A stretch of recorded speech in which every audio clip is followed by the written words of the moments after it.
ko po ang tao na to dahil isa po siya sa nagbibigay po ng kasiyahan sa bahay na to. I can't imagine my stay in this house if it weren't for this person. Tagal na po namin pinag-usapan na maging kaduo. Pili ko po maging final kaduo. Aesthetic lang. Yeah. May lapel ka ba?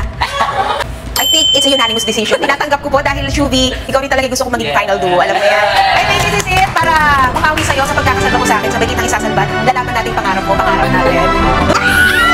Pinipili ko po itong taong to kasi sobrang laking part niya sa journey ko dito sa PBB. Ang dami kong natutunan sa kanya. I can't wait na mas matuto pa sa kanya as a duo. Itong taong to ay very important sa akin. At ito ay si Bianca. Ako naman.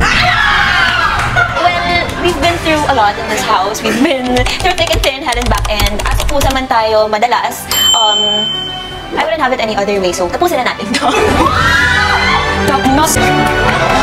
Parang magdudugtong yan ang ating